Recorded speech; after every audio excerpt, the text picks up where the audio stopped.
Good evening. Welcome to South Asia Newsline. I am Arjun Chaudhary. Here are the top stories we're tracking for you on Monday, the 8th of February. Lashkar operative David Headley acknowledges role of Pakistan's ISI in 2008 Mumbai attack. 3 Afghan army men killed in a suicide attack.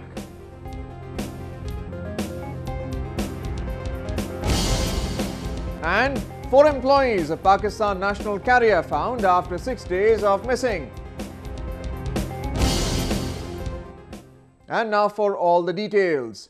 Lashkar-e-Taiba operative David Headley on Monday made several explosive revelations while testifying before an Indian court on the 26/11 terror attack case via teleconference. Headley described the role of the ISI officers in collaborating with the Lashkar for the terror attack which left 166 people dead in Mumbai. In his first deposition before a special Tada court in the 26/11 Mumbai attacks case, Lashkar-e-Taiba operative David Headley recognized Jamaat-ud-Dawa chief and Mumbai attack mastermind Hafiz Saeed's photograph and also acknowledged a close nexus between the ISI and the LET. Headley, who was made an approver in the 26/11 case, told the court that LET made 2 unsuccessful attempts to carry out terror attacks before finally striking in November 2008. The American national of Pakistani origin also said that he joined LET after being influenced by its head Hafiz Saeed and had come to India 8 times, 7 before the terror attack and once after that. He said that in 2002, I joined Lashkar-e-Taiba, a militant organization. He said that I had taken a training for 2 years. I was trained in handling sophisticated weapons like AK-47 rifle, Reiki and etc. He also detailed how he met ISI officers who later connected him to Sajid Mir, a Lashkar recruiter with known links to the ISI.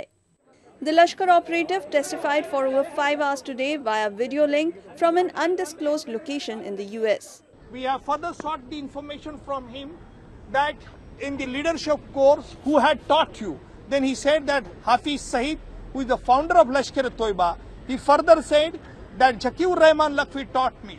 Then what were the speeches they gave? They said that they should do the jihad. Then I specifically asked about the meaning of the jihad. Then he explained to fight against the Indian army. Headley was arrested in 2009 and pleaded guilty to 12 charges, including conspiracy to bomb places of public use, commit murder and plotting an attack on a Danish newspaper. He admitted scouting targets for the attack and later agreed to testify against the plotters to avoid death penalty and was sentenced to 35 years in prison in January 2013 by a US district judge. The Lashkar operative changed his name from Daud Gilani to David Headley in 2006 so that he could enter India and also protect his cover. He will continue his deposition tomorrow morning. 3 people were killed and 14 injured when a suicide bomber detonated his suicide vest near a bus filled with Afghan army personnel in northern Afghanistan on Monday. All of the reported casualties were army employees. The blast occurred early morning in the Adadi district, not far from the Balkh provincial capital of Mazar-e-Sharif. The army minibus was carrying members of the army's 209th Shaheen Corps. Along with army personnel, civilians including 3 women have also been injured. The suicide bomber was on foot and targeted the vehicle near their base in the Hadadi district, said Munir Ahmed Farhad, spokesperson for the provincial governor in Balkh.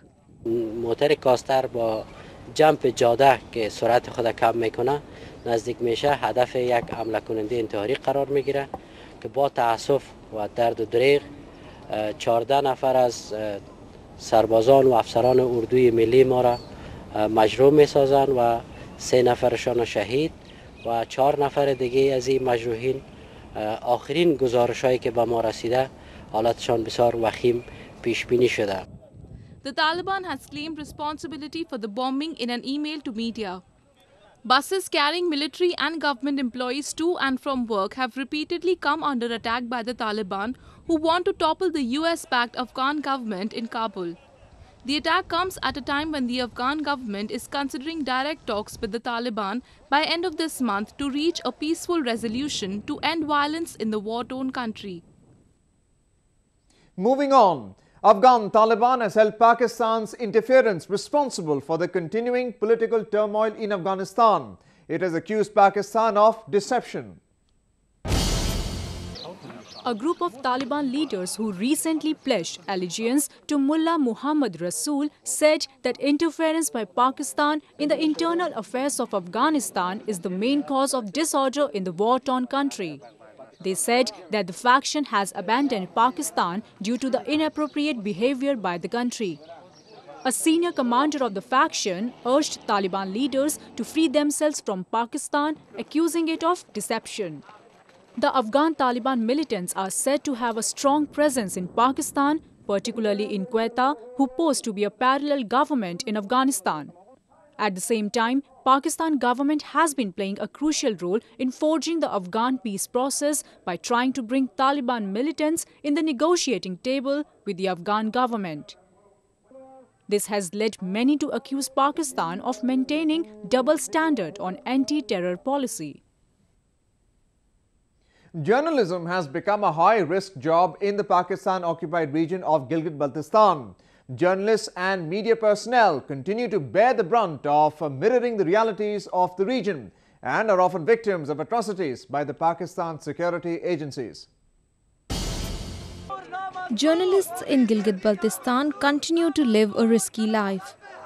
Besides facing impediments while reporting the misrule of the government, these journalists often face brutality at the hands of the police in their daily lives.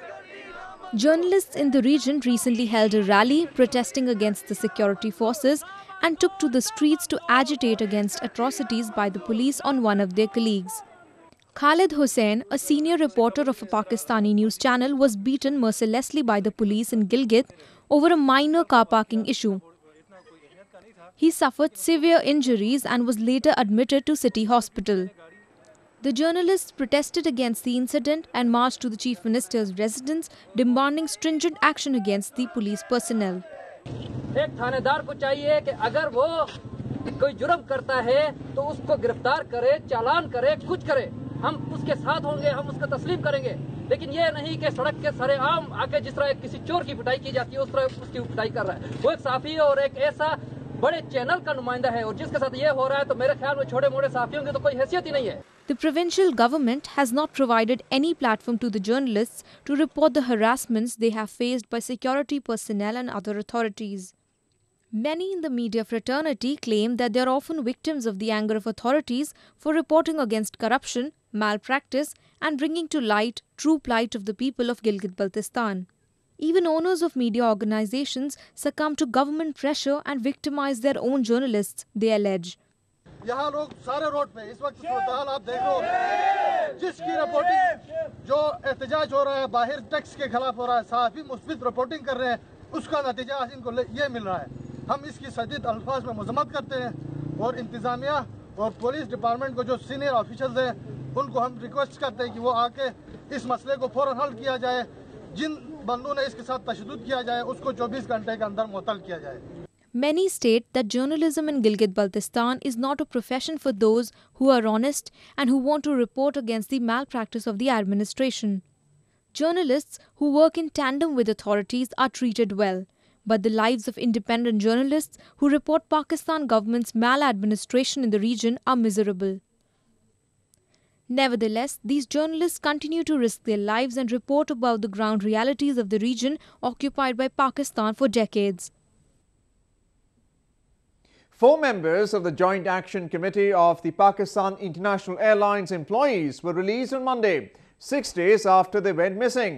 The employees of the Pakistan International Airlines or PIA have been protesting against the privatization of the national flag carrier. 4 missing union leaders of the PIA were released by the unidentified people in Nazimabad area of Karachi on Monday, sources reported. There were no details as to who detained them and why. The employees had gone missing on February 3, a day after 2 people were killed by gunshots during the employees' mass protest in Karachi's Jinnah International Airport. They were said to have played key role in mobilizing the workers for the protest. The employees' union has vowed to continue protest outside all major airports until their demands are met. On the other hand, in a warning letter, the PIA employees were asked to refrain from any activity tantamount to an offence under the Pakistan Essential Services Maintenance Act, which makes the strikes illegal. Meanwhile, after being grounded for 6 days due to employee strike, the PIA flight operations resumed partially on Sunday. The Pakistan's National Assembly had last month passed a bill to convert the bleeding PIA into a public limited company. However, the move has drawn a stiff resistance from the airline staff members who are demanding immediate withdrawal of the bill. Meanwhile, news just in. Nepal's ethnic Madhesi group has called off their strike and blockade at the Indo-Nepal border. The United Democratic Madhesi Front, however, will continue to protest against the country's new constitution. The decision is said to have brought relief to the Himalayan nation, which was severely short of fuel, medicine and other supplies in the wake of the blockade. Moving on, the United Nations Human Rights Chief Zeid Ra'ad Al Hussein, who is on a 4-day visit to Sri Lanka, visited northern city of Jaffna, which earlier was a stronghold of Tamil rebels, to review the country's progress in prosecuting alleged war crimes. Hussein held talks with the country's northern provinces governor, HMGS Palikahara, and Chief Minister CV Vigneswaran, and discussed various issues including missing war victims and detentions without trial. He also met ethnic Tamil leaders and relatives of missing victims who sought his help in finding out the fate of over 4,000 civilians reported missing during the brutal civil war. His visit assumes significance in the wake of a UNHRC resolution in October 2015 mandating a foreign investigation into the alleged rights abuses during Sri Lanka's 26-year-old ethnic conflict that ended in 2009, leaving thousands dead. Moving on to news from Myanmar. The constitutional clause that prevents NLD leader Aung San Suu Kyi from becoming the president of Myanmar could be removed soon to make her eligible for the top post. The Junta drafted constitution bars Suu Kyi from becoming the president as her late husband was a British and her children hold British passports. The negotiations between the military chief and NLD leader Aung San Suu Kyi could bring positive results on suspending a constitutional clause that prevents her from becoming the president of Myanmar, local media reports said. Suu Kyi's National League for Democracy won the historic elections in November last year. But Suu Kyi is barred from becoming the president as the junta drafted constitution does not allow anyone with a foreign spouse or children to hold the executive office. The NLD chief has been negotiating with Commander-in-Chief General Min Aung Hlaing on having the clause suspended, which can be legally removed only through a 2/3 vote in parliament. The NLD cannot scrap the clause on its own as the military holds 25% of the nominated seats in parliament. Although the democracy icon had previously said that she would lead the government from behind the scenes even if she doesn't become the president, her party prefers the 70-year-old icon of democracy to run the country. The nominees for Myanmar's next president and 2 vice presidents will be revealed to Parliament on March 17th. The upper house, the lower house and the military will have to select one candidate each for the 3 posts before March 17, after which all members will take a vote. The person with the largest number of votes will become president and the other 2 will be vice presidents. Well, that's the way it was in South Asia this evening. Before we conclude, the top stories once again. Lashkar operative David Headley acknowledges role of Pakistan's ISI in 2008 Mumbai attack. 3 Afghan army men killed in a suicide attack.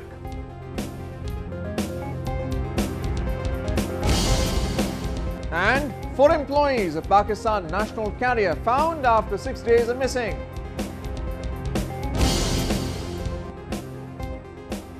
Now, our viewers can watch the show on SouthAsiaNewsline.com. You can also visit us on Facebook.com/SAsiaNewsline and follow us on Twitter @SAsiaNewsline. That's all in tonight's edition. We'll see you same time tomorrow. Good night.